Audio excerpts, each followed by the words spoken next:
Hola, ¿cómo están ustedes? Buenos días.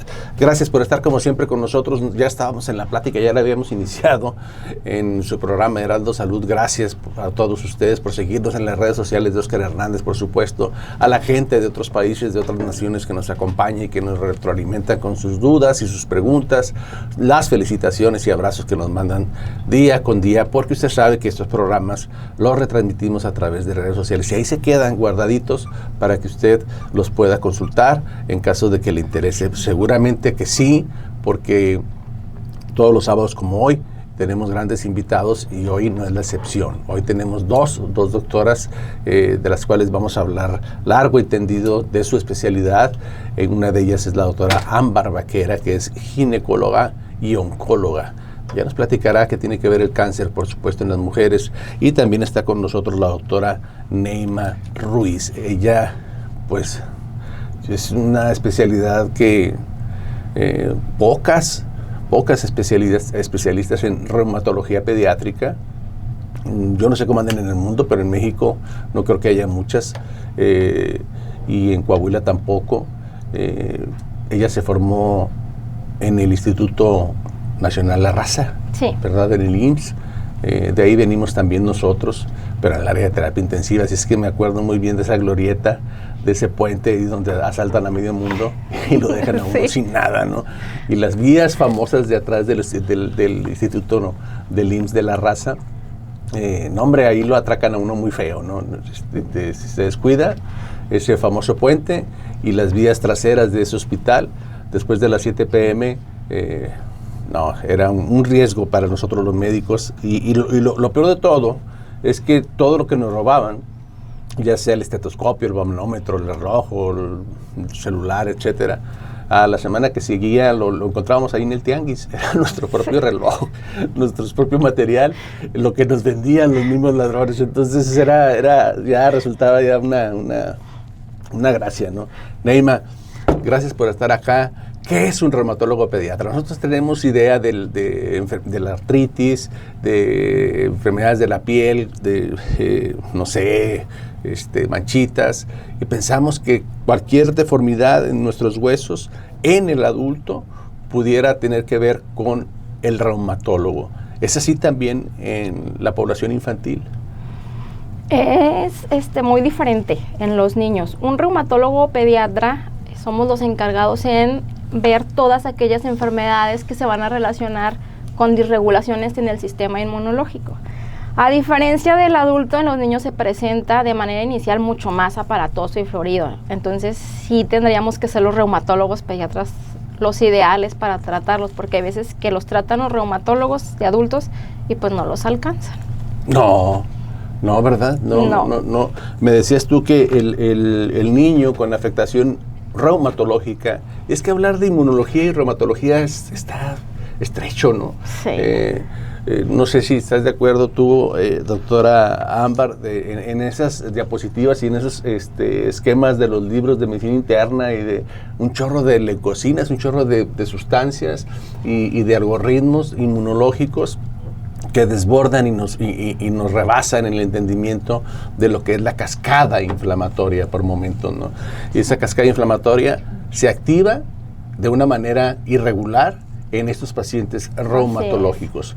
Y ellos son los niños, puede pasar en los niños. Tú me platicabas que un niño con el diagnóstico más temprano que tuviste es de 1 año. De 1 año debutó con lupus, que eso no es lo esperado es que debuten en la adolescencia, pero a cualquier edad se pueden presentar las enfermedades reumáticas. ¿A cualquier edad? O sea, ¿intrauterino? Sí, hay casos de lupus neonatal. Entonces, ¿de plano? Sí. Me sorprendes porque te digo, o sea, tú sabes muy bien que nos dedicamos al área de medicina interna y terapia intensiva y nosotros veíamos pacientes complicados con lupus, por supuesto adultos, ¿no? Adultos con falla renal, ya complicados con vasculitis, con trastornos cerebrales, etcétera, convulsivos. Y lo que me estás diciendo de tan temprano me sorprende, tener lupus en etapa infantil. ¿Cómo se presenta esto? Los primeros son los datos constitucionales. Fiebre, pérdida de peso, fatiga, el niño ya dejó de jugar, de hacer ciertas actividades. Generalmente en este lapso van con el pediatra, los acusan de procesos infecciosos, pero la fiebre y esos datos pues no remiten y se van agregando a la larga más. El lupus en los niños le gusta afectar mucho el riñón, entonces empiezan a haber cambios macroscópicos en la orina, hay cambios en la coloración, la orina se ve un poquito más espumosa, empieza a haber edema, lesiones en piel, que lo más característico es el eritema malar, como en alas de mariposa, pero hay muchos tipos de afección cutánea en el lupus. Hablando de piel, hay lesiones que aparecen en agudo, y subagudo y crónicas, entonces es muy florido. Por eso es el prototipo de enfermedades reumáticas, porque no hay ningún lupus igual. Oye, ¿y el pediatra está, digamos, familiarizado con ese tipo de enfermedades inmunológicas o reumatológicas?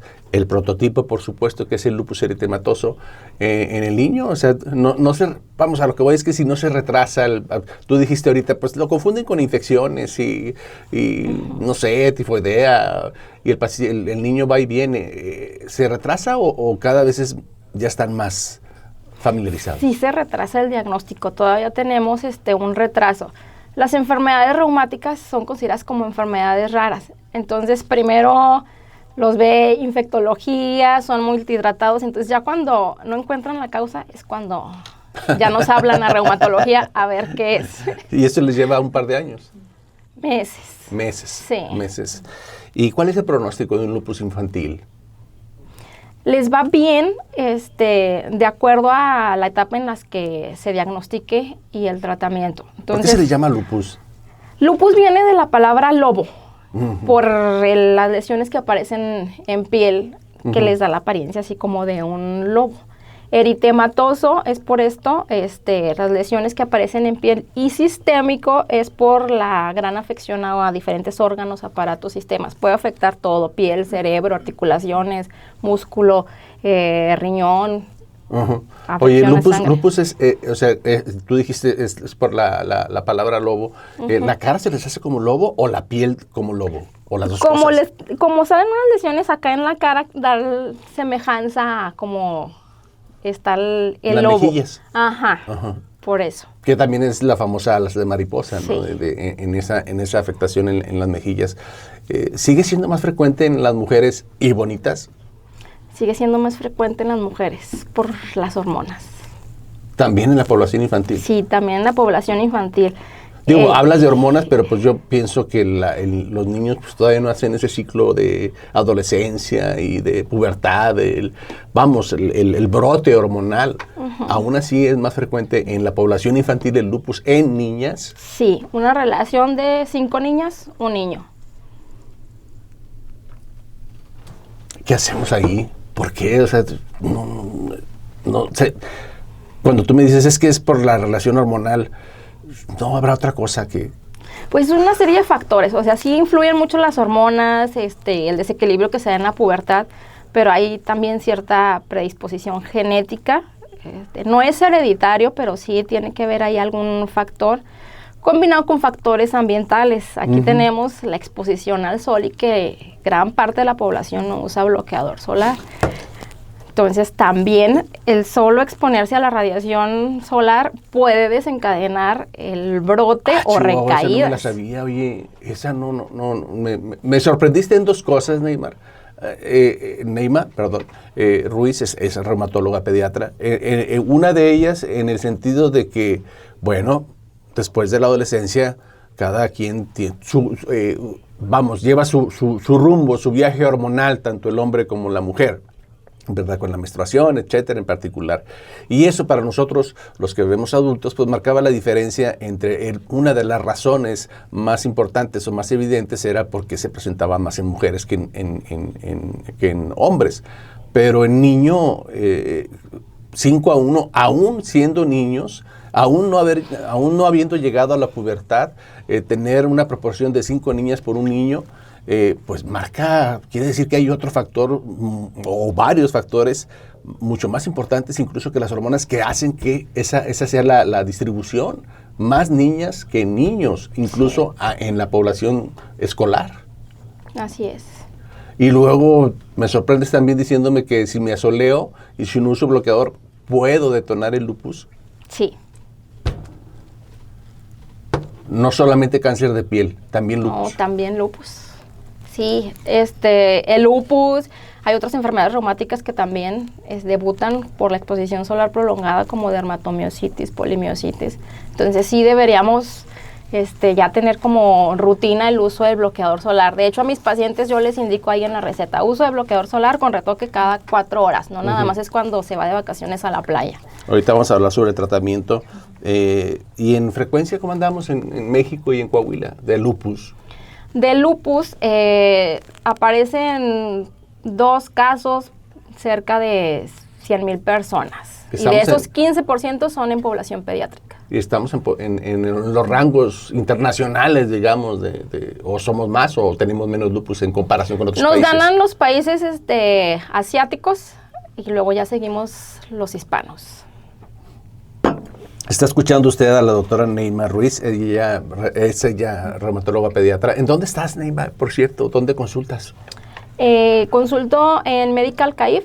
Se encuentra aquí en la calle Julián Treviño, 298, en Colonia Nueva, Los Ángeles. Y en Francisco y Madero también. Pues ya lo sabe, si su niño tiene esos datos clínicos, ahorita va a profundizar, por supuesto, más en esos hallazgos clínicos. No solamente de lupus, hablamos de lupus, digamos, porque es el prototipo de la enfermedad reumática, aparte de la artritis reumatoide, ¿no? Que también ahorita nos platicas de la famosa, si hay artritis reumatoide en los niños. Supongo que sí, pero bueno, ya me platicarás. Voy a hacer una mención que tiene que ver con el doctor Santiago González, que ha estado aquí con nosotros en otros programas, y usted ya lo sabe que él se dedica a operar columna, ¿no? Él tiene su clínica de rehabilitación en pacientes que tienen dolor lumbar, que tienen diagnóstico de hernias y, por supuesto, eventualmente que son operados, ¿no? Por favor, si usted tiene un problema de columna, acuda con el doctor Santiago González. Él puede ser la solución a sus problemas. Él puede ser la solución. Ya lo ha escuchado usted aquí antes. De hecho, me extraña el por qué no está aquí con nosotros. Pero ya, tarde o temprano vendrá. Él está en el Paseo Milex. Este paseo está acá por el periférico, ahí por la VM, por la Ibero. Más exactamente enfrente de la VM hay una gasolinera y luego al ladito está Autozón y a Michelle Comercial también. Pero bueno, el chiste es que ubique usted al doctor donde está su clínica. Está un banco, por supuesto, Banregio, y al ladito ahí está las oficinas y la clínica del doctor Santiago González. Ahí puede usted acudir en caso de que tenga algún problema de cirugía o que, pida una segunda opinión para una cirugía de columna vertebral. Está también con nosotros la doctora Ámbar Vaquera. Ella es ginecóloga y oncóloga. Una combinación también pues muy bonita desde el punto de vista profesional. Ámbar, bienvenida. Muchas gracias, buenos días. ¿Qué tal la cirugía, Ámbar? ¿Vienes de operar? Sí, vengo de operar. ¿Qué operaste, Ámbar? Ayudé a una compañera con una cesárea. Una cesárea, ¿no? Cosa sencilla ya para ti, ¿no? Pues bueno, no, cualquier cirugía tiene su complejidad, entonces no hay que minimizar las cosas, pero si lo comparamos con una cirugía oncológica, pues sí, una cirugía oncológica va mucho más allá, es una cirugía más compleja. Entonces, sí. Ahí sigue siendo de los más frecuentes el cáncer cervicuterino en el mundo, en México, igual el cáncer de mama. Sí, de hecho son las 2 principales causas de neoplasias aquí en las mujeres en México. En primer lugar está el cáncer de mama y después sigue el cáncer cervicouterino en incidencia de presentación. Aunque de los ginecológicos, porque ahí sí hay que diferenciar, el de mama, o sea, es cáncer de mama.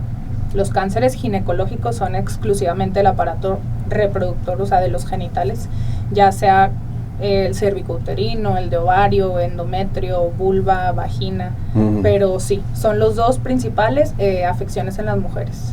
Qué extraña división, ¿no? O sea, como que excluyen mama y uno, por, digamos, los simples mortales, pues en la mujer incluimos la mama dentro de esas estadísticas. Sí, y hay una división, como tú dices. Sí, hay una división, digo, obviamente los 2 son de la mujer, que bueno, también cabe mencionar que los hombres también tienen mama, entonces también hay cáncer de mama en hombres, pero separando los órganos, pues sí, mama es acá arriba, parte superior, un órgano totalmente diferente a lo que tenemos acá en los genitales. Tú mencionaste que los hombres como mamíferos y la especie humana, por supuesto, como mamíferos, también tenemos mama, por supuesto.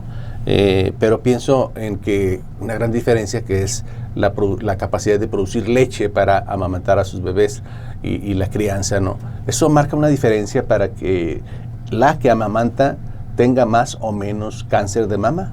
Sí, de hecho la lactancia, dar lactancia se considera como un factor protector contra el cáncer de mama. Entonces sugerimos siempre a las pacientes para considerar que si tuvo una lactancia, pues nosotros le llamamos lactancia positiva, que mínimo debió de haber dado pecho o lactar durante más de 6 meses. Si la lactancia fue menor a 6 meses, el riesgo o más bien la protección no cuenta tanto como si se extiende a un periodo más allá de los 6 meses.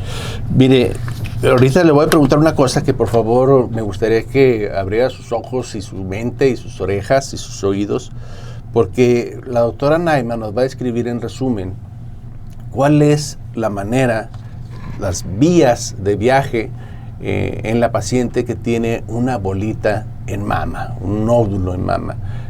¿Cómo se puede tomar la muestra de diferentes formas y cómo se toma la muestra para biopsia y luego qué hacen en ese inter? Algunas creo que lo pueden tomar en consultorio y otros entran a quirófano, en algunos se auxilian con otros médicos. ¿Nos platicas, por ejemplo, imaginando un caso de una mujer que ya tiene, pienso, un nódulo de alrededor de 3 centímetros, que logras tocarlo, porque no todos se logran tocar? Sí, pero en esta ejemplificación, ¿qué harías tú con una paciente? ¿Qué es lo que proceden ustedes a hacer en una paciente que tiene un nódulo de 3 centímetros que se logra tocar en su seno o en su mama izquierda? Bueno, lo primero, si yo ya estoy detectando o tocando la lesión, pero esta paciente no tiene ningún estudio de imagen, lo primero es solicitar un estudio de imagen. ¿Por qué? Porque tenemos que saber las características de la lesión antes de tomar una muestra. El radiólogo nos dice si esa lesión es sólida, o sea, si está dura, si es tejido, o si esa lesión es quística. Quística me refiero a que está llena de agua, o si está vascularizada, si hay arterias que le den flujo. ¿Por qué? Porque si yo solo tomo la muestra en el consultorio sin saber qué hay dentro de la lesión, o sea, pues si es un quiste, pues lo voy a pinchar y ahí ya se destruyó la muestra, va a salir agua y pues no. Si es algo muy... El quiste no es cáncer. No necesariamente, Okay. Por eso nos apoyamos, repito, de los radiólogos. Ellos nos dan, yo le digo calificaciones, pero es un sistema de clasificación radiológica que se llama BRADS, y de acuerdo a esas calificaciones o a ese sistema, ellos nos dan las características de la lesión. Si son hallazgos benignos, hallazgos probablemente benignos, hallazgos con sospecha de malignidad, y nosotros nos tenemos que guiar en eso para saber qué prosigue hacer con la lesión. Pero bueno, suponiendo en este ejemplo que usted me pone de que me llega la paciente con una lesión de 3 centímetros, primero solicito, dependiendo de su edad, ultrasonido, mastografía, ya tengo la característica de la lesión, y si la lesión se toca, la biopsia se puede tomar en consultorio. Mucha gente piensa, porque anteriormente se hacía que las biopsias es con una agujita, aspirar. No, lo que se utiliza ahorita o el estándar de oro, lo que debemos de hacer para el diagnóstico de una lesión, se llama biopsia guiada con aguja de corte o biopsia Trucut, que sí es una aguja, pero es una aguja más gruesa que nos va a sacar un cilindro de tejido, y ya esos cilindros de tejido los mandamos a analizar y ahí podemos tener el diagnóstico de la lesión, si es una lesión benigna o si es una lesión maligna. ¿Esto para qué me sirve a mí? Pues si eso sale maligno, para yo saber y poder entrar a quirófano con un plan quirúrgico. O sea, saber a lo que me estoy enfrentando y qué es lo que le voy a hacer a la paciente para poderle ofrecer un plan quirúrgico. Mencionaste tú ahí entre líneas el diagnóstico, digamos, el diagnóstico, no el tratamiento, sino el diagnóstico final, en donde ya sea tú como oncóloga ginecológica o bien la radióloga, que también, que son médicos, por supuesto, y especialistas en esto, y que toma un cilindro y lo ve al microscopio a alguien. El patólogo. Ese condenado patólogo o patóloga, que los felicito, porque ese diagnóstico celular es diferente. No es el diagnóstico clínico que nosotros hacemos o de laboratorio que nosotros hacemos de diabetes o de hipertensión arterial, en donde yo tomo la presión arterial del paciente y le tomo 200, 150 de presión arterial, es hipertenso, ¿no? Y tiene sintomatología, dolor de cabeza, etcétera, etcétera, etcétera. No, acá para el diagnóstico de cáncer se requiere sí o sí que el patólogo nos confirme, nos ratifique y en ocasiones nos rectifique el diagnóstico. Porque puede ser que nosotros estemos dando todo por todo de que es un cáncer y el patólogo nos diga a través de su visión microscópica que no lo es. Tenemos que tener esa opinión patológica, histopatológica. Sí, sí. Después los operas y haces un programa para cirugía. Es difícil. ¿La cirugía o qué? La cirugía como tal. Dependiendo, o sea, si hay casos más complicados que otros, como mencioné desde un inicio, pues ninguna cirugía es inocua, todas llevan sus riesgos, por más mínimo que sea, siempre hay riesgo de sangrado o incluso de alergia, desde la anestesia, desde la inducción anestésica puede haber ahí un riesgo. Pero hablando meramente de si es difícil quitar un cáncer o no, pues sí depende del tamaño de la lesión y sobre todo si hay invasión o no a más estructuras de la etapa en la que esté también el cáncer, porque hay lesiones que están pegadas a los vasos, a las arterias, a las venas, a los nervios, donde sí puedes llegar a lesionar ahí algo.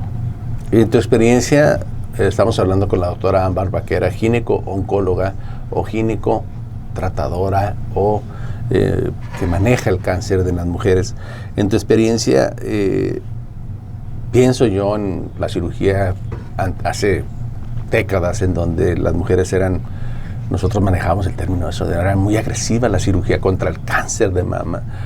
Salían pues, literalmente mutiladas, ¿no? No solamente se quitaba la bola, se quitaba músculo, costillas, axila, parte de cuello, en fin. El doctor Haster, que fue el que inventó esta cirugía, pues claro que los curaba, ¿no? Porque quitaba todo. Sus cifras de éxito eran muy altas porque curaba, vamos, sé lo que voy, quitaba bolas tanto chiquitas como grandotas y a todas las trataba igual con esa misma agresividad quirúrgica. Las cosas han cambiado.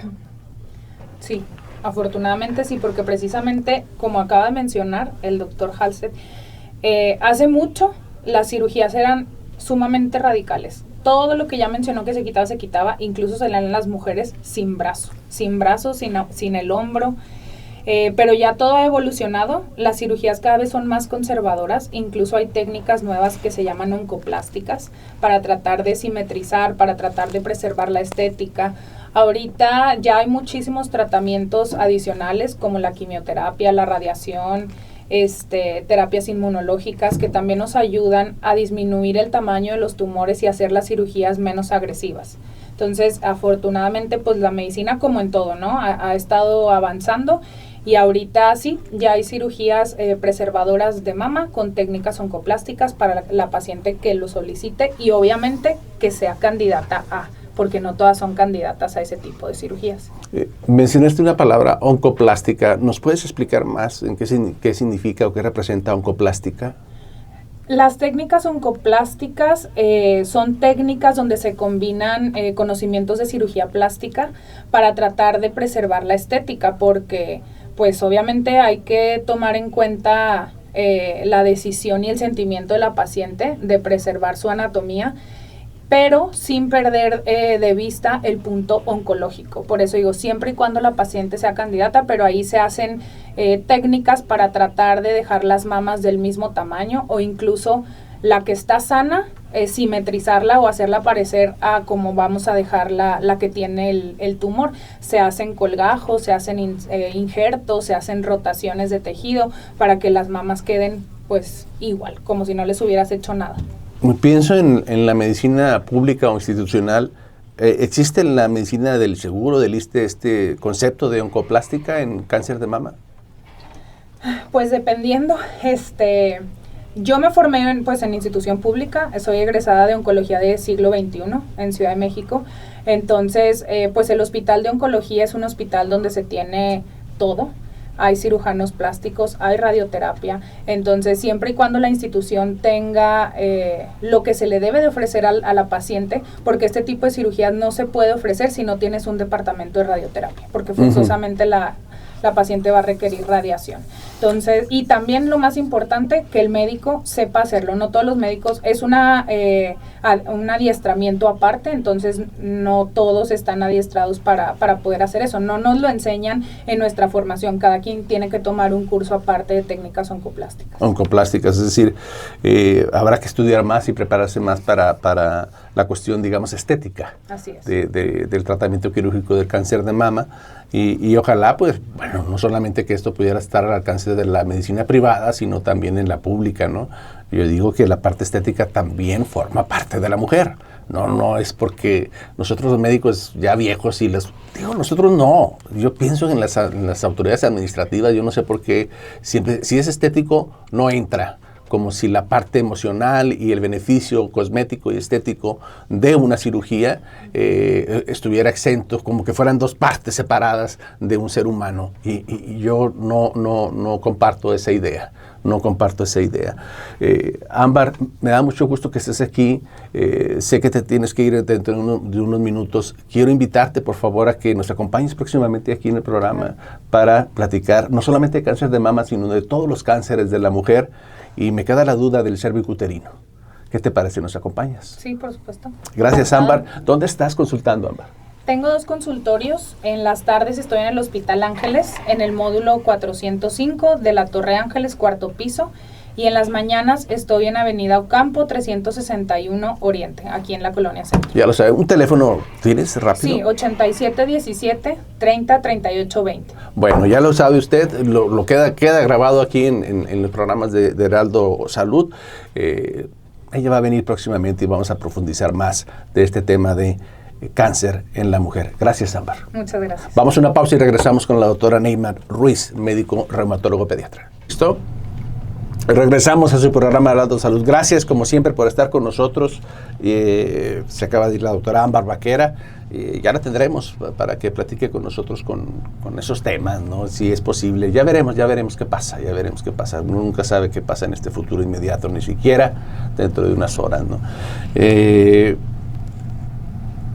La doctora Neymar Ruiz me está dando una cátedra de medicina. Y me gusta porque le preguntaba yo, ya ve que estuvimos hablando de lupus en el niño, ya me dijo varias cosas sorprendentes, que sigue siendo más frecuente en los niños, que el diagnóstico puede ser hasta intrauterino de lupus, que ella ha visto de lupus desde 1 año de edad, con su manifestación en piel, que el sol puede detonar o disparar el lupus, pues, y luego aquí en Torreón, en la comarca lagunera, en el norte, en Monterrey, etcétera, en Sinaloa, en Sonora. Ay, madre de mi vida. Entonces, protegerse del sol es bueno para que no tenga esa predisposición hacia el lupus. Y no solamente al cáncer de piel, sino también hacia el lupus. Y luego hicimos un paréntesis para tratar el tema de la famosa artritis reumatoide, que, como usted también lo sabe, lo presentamos los adultos. Y casi en la tercera edad o se va deformando nuestros pies, nuestras articulaciones, nuestras manos. Ese es el prototipo, digamos, de la artritis reumatoide en el adulto, pero también hay en niños. Sí, también hay artritis en niños. Solo que en los niños se llama artritis idiopática juvenil. Esta hay 7 tipos. Entonces, ahí desde la clasificación hay 7 tipos. Oye, ya no me pongas a estudiar tanto. Fíjate, hay artritis reumatoide. Luego ya le cambió el nombre, le puso idiopática. Usted ya, doctor, ya no se llama artritis reumatoide del adulto. Eso ya en el niño cambia la cosa. Hasta el nombre, idiopática. Sí. Y de esa idiopática hay 7 tipos hasta ahora. Sí. De esos 7 tipos, solo una es la que tiene un comportamiento y un tratamiento semejante a la artritis reumatoide del adulto. Las otras 6 no. Las otras 6 no. ¿Y cómo haces la diferencia diagnóstica? ¿Cuál es el proceso para decir, este niño si tiene artritis reumatoide? Me refiero a los papás, por supuesto, ¿no? Uh-huh. O su niño tiene otro tipo de artritis. Sí, los criterios clínicos van a hacer que una articulación se inflame durante más de 6 semanas en un paciente menor de 16 años y el dolor va a ser de predominio matutino en la artritis idiopática juvenil. Se acompañan de rigidez, que es también matutina. En los niños vamos a hablar de rigidez significativa a partir de 15 minutos, que es el tiempo, la mitad de lo que se considera en el adulto. Entonces, rigidez de 15 minutos ya me está hablando ahí de artritis. Los papás pueden identificar porque la articulación se va a ver hinchada, se toca más caliente que el resto del cuerpo y a veces también se ve más rojita.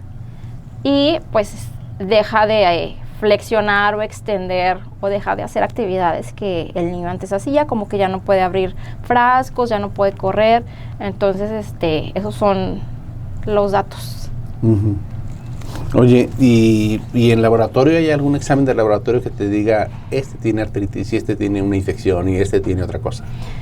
El diagnóstico de artritis es 100% clínico. Ya. Entonces, no existe como tal un perfil reumático en laboratorio. Oye, que ha de ser difícil eso, ¿no? Digo, para nosotros no, a nosotros nos encanta a los médicos hacer diagnósticos clínicos y recuperar ese ojo clínico, sí, ¿verdad? Que a veces lo perdemos, ¿no? ¿Por qué? Porque pues también la tecnología y los estudios de gabinete nos invaden. ¿No sientes esa, oiga, doctora, de parte de los implicados, en este caso los papás, los familiares, y no le va a pedir laboratorio, no le va a pedir una resonancia, no le va a pedir una placa, no le va a pedir el estudio más rimbombante y más caro para hacer el diagnóstico de esto? ¿Por qué tan segura de que tiene una artritis? ¿No pasa eso? Sí, sí pasa. Y de hecho ya cuando llegan conmigo ya llegan con el montón de los laboratorios. Y hay algo que quiero comentar respecto a los laboratorios, que es el factor reumatoide, que es en los niños muy diferente. Les mencionaba que hay 7 tipos de artritis y en solo 2 de ellas el factor reumatoide va a estar positivo. Entonces, factor reumatoide positivo no es igual a artritis. Y en la inversa. Si no lo encuentras, puede tener artritis reumatoide. Aún así puede tener artritis idiopática. Uh-huh. Sí. Oye, Neymar, nosotros lo vivimos en el adulto, en este grupo de enfermedades inmunológicas o reumatológicas. Los esteroides son un as sobre la manga para ustedes. Sí, es la piedra angular. De primera instancia, casi en todas las enfermedades reumáticas, en lo que controlamos ahí esa hiperestimulación del sistema inmunológico, echamos mano de los esteroides, aunado a el tratamiento inmunosupresor de primera línea. Uh-huh. Nos buleaban a nosotros en terapia intensiva y nosotros simultáneamente a los reumatólogos, ¿no? Sí. ¿Qué harían ustedes los reumatólogos sin el esteroide, sin la dexametasona, o bueno, un derivado, etcétera, hidrocortisona, en fin? Y ustedes qué harían sin la dopamina y sin la dobutamina y noradrenalina? Pues también nos cortan como las manos, ¿no? Los brazos, ¿no? Los esteroides casi siempre están inmersos o implícitos en el tratamiento de enfermedades reumatológicas, casi siempre. Yo ¿corrijo siempre o me voy hasta el 100%? Sí, casi siempre. Muy útiles. Muy, muy útiles, pero también tienen efectos adversos en los niños que también tenemos que ir cuidando. Uh-huh. Nos quedamos pensando en que los esteroides son muy buenos y en ocasiones no sabemos ni cómo lo hacen. Sí. ¿Cómo actúan el esteroide? Sabemos que modifica la inflamación, la cascada inflamatoria, pero a veces tenemos dudas de cómo lo hizo y cómo es que esa respuesta positiva, magnífica, benéfica para el paciente, antes y después del esteroide, Madre Santa, es una bendición para los pacientes, ¿no? Sí, y luego mencionaste otro fármaco que no me gustó mucho el nombre, metotrexato. El metotrexato, sí. ¿Qué pasa con eso? En reuma lo utilizamos a dosis inmunosupresora, porque también es utilizado en pacientes oncológicos, pero a dosis mayores. Uh-huh. Entonces, cuando hablamos de artritis, casi siempre el metotrexato es el fármaco de primera línea para el control de la enfermedad. Lo podemos administrar inyectado o se puede tomar incluso. A dosis bajas. Sí. O sea, que no estemos pensando que es el mismo que se usa para el cáncer. No se va a utilizar acá como quimio. Como quimioterapia, no, tiene otra función. Por eso te digo la maravilla de ese tipo de fármacos. Y me decía un ingeniero que conozco, que le mando Por supuesto, me dice, oye, fíjate que a mi paciente, a mi familiar le diagnosticaron una enfermedad inmunológica, ya no recuerdo cuál, no sé si era lupus o artritis reumatoide, total que era un niño. Y me dice, ¿cómo ves? Le indicaron esto en el IMSS y queremos comprar el medicamento por privado, pero resulta que ese medicamento por privado costaba alrededor de 90,000 pesos la ampolleta. O sea, ¿qué pasa, Neima? ¿Cómo hay medicamentos tan caros para tratar problemas reumatológicos infantiles? Sí, los medicamentos biológicos, que es como lo nuevo en reumatología pediátrica y que ya son tratamientos de tercera línea, sí son muy caros de manera privada, pero en instituciones públicas ya se tiene acceso a ellos. ¿Cómo actúan o qué son? ¿Nos explicas un poquito? Dijiste tu tercera línea. Uh-huh. ¿Se dejan al último por el costo o por qué se dejan hasta el final? Primero, estoy pensando que empezamos con esteroide para lupus o para artritis, cualquiera de esas variantes infantiles, y luego, bueno, pues no funciona tanto y le agregamos el metotrexate a dosis adecuada, no para cáncer, ya lo subrayó la doctora, y luego, si no está tan bien, nos vamos hacia la tercera línea, que esos de la tercera línea son los más caros. ¿Se dejan al último por el costo o por otra cosa? Se dejan por las recomendaciones del Colegio Americano de Reumatología y a nivel de, también hay otro colegio de EULAR para población pediátrica. Entonces me dice que primero debo intentar con metotrexato, después agregar un segundo fármaco modificador de la enfermedad y si no ya pasarme a biológico. Entonces son al menos 6 meses de estar intentando antes de llegar a un fármaco biológico. Uh-huh. ¿Cuál es el beneficio para el paciente de tratarlo en forma temprana, Neymar? Pues, ¿en qué me beneficia a mí? Porque digo, bueno, pues déjalo con que le duele el hombrito, que déjalo que le duele el codo, total son 15 minutos, total no le afecta mucho su función, no le quiero dar esteroides, no le quiero dar metotrexate porque se escucha muy feo ese nombre, y tampoco el otro porque está muy caro. ¿Cuál es la idea desde el punto de vista del pediatra, el reumatólogo como tú, de modificar la enfermedad, la evolución de la enfermedad? ¿Cómo les va al que está tratado y al que no está tratado de forma temprana? A los que logro captar de manera temprana, logro la remisión de la enfermedad con medicamentos. ¿Qué quiere decir? Controlar la inflamación de esas articulaciones y evitar que se sigan inflamando otras. En pacientes que ya me llegan con una evolución crónica, ya me llegan con secuelas de que ya tienen las muñequitas así congeladas, ya no se logra la flexión o la extensión de esa articulación. Entonces son niños que ya, por ejemplo, no pueden abrir frascos, perillas, incluso la escritura en la escuela. Entonces eso es nada más hablando de articulación en carpos, pero también puede pasar lo mismo en rodillas y en tobillos. Entonces sí pueden quedar ya con secuelas y afectar su calidad de vida a futuro. Y eso estamos hablando nada más de articulaciones. Uh-huh. ¿Qué pasa por dentro de un niño con estas enfermedades? Me refiero a riñón, corazón, pulmón, cerebro. Hablando, por ejemplo, de lupus, que afecta a todo esto, pueden llegar a conclusiones fatales. O sea, sí hay niños que mueren porque se diagnosticó muy tardíamente lupus. Pienso en riñón. ¿Hacen falla renal? Sí, sí hay pacientes con lupus que llegan incluso a diálisis. Es muy cruento, ¿no? Estar dializando un paciente de población infantil de 8 o 10 años, o como lo mencionó ella, población juvenil, preadolescente, y que ya tenga su vida, de esa vida que nosotros vemos en el niño sano, de estar jugando, de estar en el colegio, de estar echando botana con sus amigos en su colonia, en su barrio, y se la pase pues prácticamente la mitad de la semana dentro de un hospital por una cosa o por otra, en este caso la diálisis. Y no hablemos de las complicaciones, por ejemplo, de la inflamación pulmonar, de neumonitis por lupus, de las complicaciones cerebrales que son a veces sangrado o inflamación o hinchazón del cerebro, cuando ya el lupus está en una crisis, en una exacerbación de ese lupus. La verdad, no se lo recomiendo a nadie de las personas que nos estén escuchando. Esas complicaciones nosotros las vemos en el paciente adulto, seguramente ellos los ven también en el paciente infantil, en el área de terapia intensiva infantil, pero no se las recomendamos a nadie.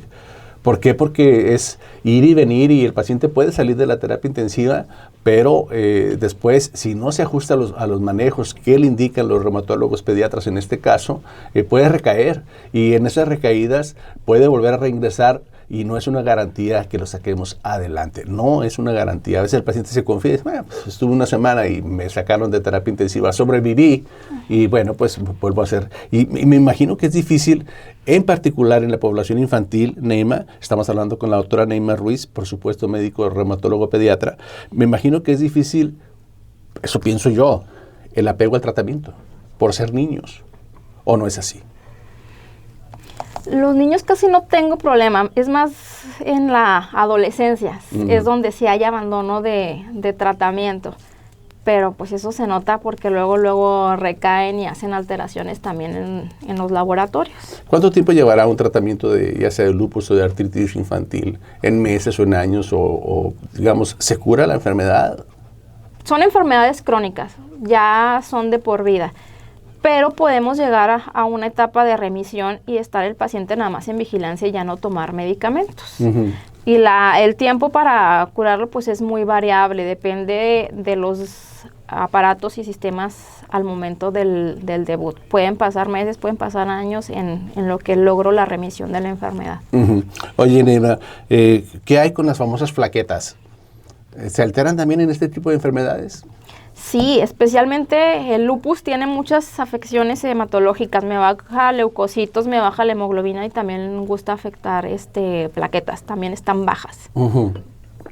¿Y cómo hacen ustedes con los esteroides? ¿Suben las plaquetas? Sí. Las plaquetas nos importa porque están asociadas al sangrado. Plaquetas bajas, riesgo de sangrado alto. Sí, hacemos uso de esteroides, de primera línea, siempre es en lo que el medicamento inmunosupresor hace efecto. Digamos que al momento de yo diagnosticar un paciente con lupus, de acuerdo a lo más afectado en ese momento, es que yo decido el tratamiento inmunosupresor. Es muy diferente a cuando la mayor afección es renal, a cuando la afección es hematológica. Supongo ya que cuando está afectado el riñón, pues ya compartimos al paciente, por llamarlo de una manera, ¿no? Ya entra el nefrólogo, el neumólogo, el neurólogo, es decir, ya se hace un tratamiento multidisciplinario, ¿no? Así es. Eso supongo que es lo más conveniente para este grupo de enfermedades crónicas, ya sea en el adulto o en el niño, ¿no? Sí, eso es lo ideal. Eso es lo ideal. Entonces, ¿andamos bien en reumatólogos pediatras en Coahuila, en el número? ¿Te das abasto? No. Cuando yo egresé en el 2018, no llegamos a 100 reumatólogos pediatras para todo México. De hecho, yo fui la primera reumatóloga pediatra aquí en La Laguna. Ya, pues han ido egresando más, pero aún así somos muy pocos. Muy pocos. ¿Y en el Seguro Social o en el ISSSTE también hay reumatólogos? O sea, ¿trabajas ahí o hay instituciones, a pesar de que son de tercer nivel, no hay el especialista en reumatología pediátrica? Como tal, no existe la base de reumatología pediátrica. Entonces, sí estuve viendo pacientes así de reumatología pediátrica aquí en la unidad. O sea, tú entraste al instituto como pediatra. Así es. Deberían de pagar más por ser reumatóloga pediatra, no menospreciando a los pediatras. O sea, cada vez que el médico se subespecializa y se prepara más, debería tener un sobresueldo. ¿Crees que así debería ser? Se debería. Debería, ¿no? Sí. ¿Verdad? Y usted que nos está escuchando, para que vea el valor de médicos subespecialistas, ganan igual que el resto, a pesar de que ella puede hacer lo que me decía, igual como decía la doctora Ámbar Vaquera hace unos momentos, bueno, soy oncóloga ginecológica, pero para hacer oncoplástica tendría que prepararme otra vez un tiempo más, y yo creo que ahí deberían de tener un incentivo, una motivación más económica, porque pues por supuesto están súper preparados, ¿no? Súper preparados. Pero en fin, las cuestiones administrativas están de cabeza en este mundo, ¿no? Neymar, ¿qué otras enfermedades vemos? Pienso en columna en los niños. ¿Se afecta también la columna en los niños reumáticos o con enfermedades inmunológicas? Sí, hay un tipo de artritis idiopática que se denomina artritis relacionada a entesitis. Esta sí es más frecuente en los niños, en los varones.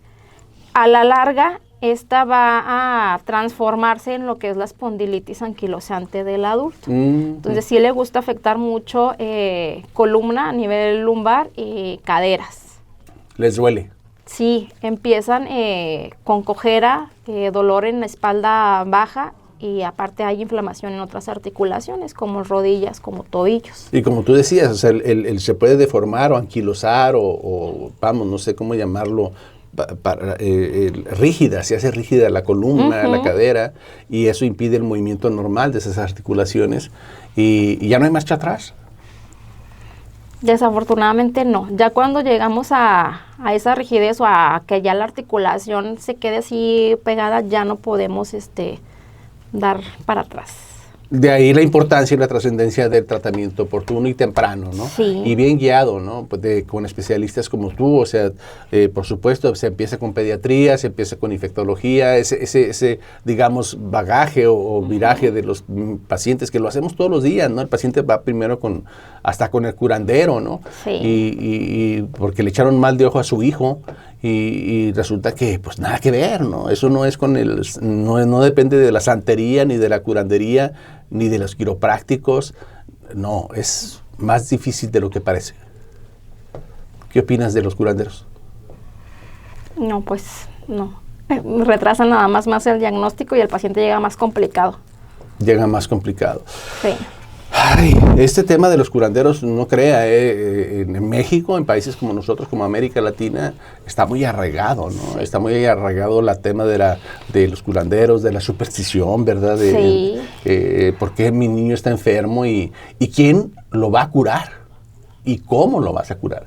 Y en ese quién y cómo, sorprendentemente, no estamos incluidos los médicos.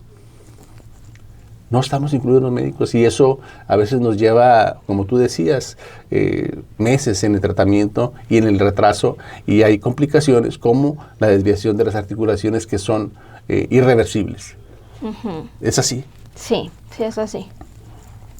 ¿Se muere un paciente por lupus? ¿Se puede morir en etapa infantil? Sí, sí hay casos en los cuales pues ya me hablan, los conozco en terapia intensiva, les digo, pues sí, es lupus, pero ya el tratamiento no alcanza y el paciente fallece. Ni los de tercera línea que mencionaste, Ni que los están de carísimos. tercera línea. Ya está muy complicado. Ya está muy avanzado. ¿Cuál es la causa principal de muerte en un lupus infantil? ¿Por qué fallecen? ¿Por qué mueren, desgraciadamente? El compromiso renal y al sistema nervioso. Esos dos son los de más mal pronóstico cuando no los tratamos a tiempo. ¿Cuál es te pregunté hace unos momentos, el niño con diagnóstico más temprano, tú dijiste hace un año? No quiero pecar de amarillista ni de ser morboso, por supuesto, pero quiero que la gente comprenda la importancia del diagnóstico y tratamiento temprano. El niño más joven que se haya fallecido. El niño más joven, niñas entre 8 o 9 años. ¡Wow! 8 o 9 años de una enfermedad inmunológica que Sí. probablemente, si hubiera sido tratado de forma temprana, no hubiéramos perdido a ese chiquilín o a esa niña, como tú dijiste, Sí. porque la mayor parte son niñas, ¿no? Se me pone la piel chinita de pensar de que un niño, por los diferentes motivos, como lo hemos estado señalando, no pueda llegar ni siquiera a los 10 años. Eso totalmente descabellado, ¿no?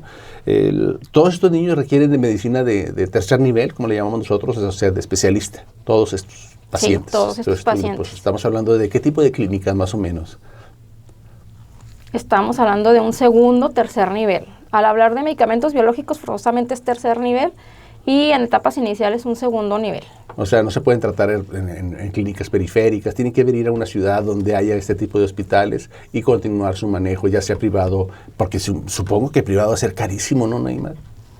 Sí, los biológicos sí son muy crónico. caros, sí. No, y aparte, digamos, los no biológicos, pienso en el metotrexato, en el esteroide. Tú mencionaste que son enfermedades crónicas, pues también le cuestan. ¿Sí? Sí. Lo que pasa es que a veces los que pertenecemos a la clase media, etcétera, económicamente, por supuesto me refiero, a veces uno piensa que el dinero brota, ¿no? Voy a hacer un ejemplo muy burdo, ¿no? Estaba yo en el banco y llega una persona, un tipo así, parecía que trabajaba en la obra o algo así como tipo albañil. súper angustiado, casi llorando y agitado, etcétera, que porque había hecho un mal depósito de dinero y que quería que lo corrigieran, que cancelaran ese depósito del cual se había equivocado, pero parecía que le estaba dando un infarto de la angustia y del sudor y muy aprensivo, y etcétera. Llegó ahí con la cajera y lo que él quería cancelar era un depósito de $1,000 y para él era una tragedia. Sí, me quedé, dije, $1,000. Y para él era una auténtica tragedia que tenía que cancelar ese depósito. Eso nos marca de manera indirecta el valor del dinero para unas personas y para otras. Entonces, cuando uno dice esteroides, los esteroides no están tan caros. El metrotexate, me lo da el seguro y a veces lo puedo conseguir en similares. No, tenemos una población que para ellos $1,000, $500, gastar en medicamentos es una carga muy, pero muy pesada. ¿Es así? Sí, de hecho, la mayoría de los pacientes tienen o Seguro Popular o IMSS, entonces sí les doy seguimiento por privado, pero sí usan sus seguros para la obtención de los medicamentos y para el seguimiento con los laboratorios. ¿Qué otro tipo de enfermedades podemos diagnosticar o diagnosticas con más frecuencia tú en tu especialidad como reumatóloga pediátrica? Varían por estaciones. En invierno, por ejemplo, también veo mucha púrpura vascular, que es conocida como púrpura de Henoch-Schönlein. Qué nombrecito, ¿verdad? Sí, sí. Aparecen lesiones, puntitos rojos en la piel que van de pies y van ascendiendo, se quedan generalmente hasta cintura. Y hay también inflamación de articulaciones en esta enfermedad. Lo de menos es la piel. Aquí lo que yo tengo que cuidar es que también el riñón no se afecte, porque así como se rompen los vasitos de la piel, también se rompen los vasos sanguíneos ahí en el riñón. Enfermedades, como usted lo escuchó, ya más complejas que requieren de unos médicos preparados, no solamente médicos generales, sino pediatras, y que esos pediatras se especialicen en reumatología. ¿Cuánto te llevó la especialidad? Tuve que terminar 3 años de pediatría y luego 2 años en Centro Médico Nacional La Raza para reumatología pediátrica. 5, aparte de los 7 de su carrera que es normal, otros 5 para poder llegar a eso. Y todavía si quiere sumarle, ella seguramente le podría sumar un par de años más. Los médicos, la ciencia se requiere de eso. Tiene sus ventajas, por supuesto, ser súper especialista, pero también tiene muchas ventajas, ¿no? Hay médicos que ya se escapan los diagnósticos para nosotros porque no podemos tratarlos, no sabemos tratarnos y no nos gusta usar esa palabra de, no, es que el doctor no sabe. Pues bueno, no tenemos que saberlo todo, ¿no? Para eso están los súper especialistas, para eso están ellos, para que lo manejen y le den guía terapéutica y no retrasemos la mejoría del paciente. Neymar, ¿dónde estás, por favor? En Medical CAIF, calle Julián Treviño 298, Colonia Nueva Los Ángeles, aquí en Torreón, y también en Francisco y Madero. En Francisco y Madero. Ahí te conocen rápido. Sí. ¿Sí? Sí, ya todos ahí ya me conocen. Ya lo sabe, si usted quiere acudir con la doctora reumatóloga pediatra para alguna asesoría desde el punto de vista clínico, por supuesto, y médico, está en Francisco y Madero, aquí en Coahuila, y también en la colonia Ampliación Los Ángeles, dijiste. Nueva Los Ángeles. Nueva Los Ángeles. Nos vemos, Neymar, gracias por estar con nosotros, gracias por acompañarnos, por enseñarnos tanta medicina que nos gusta, nos das un shot de medicina nueva. Gracias. De nada.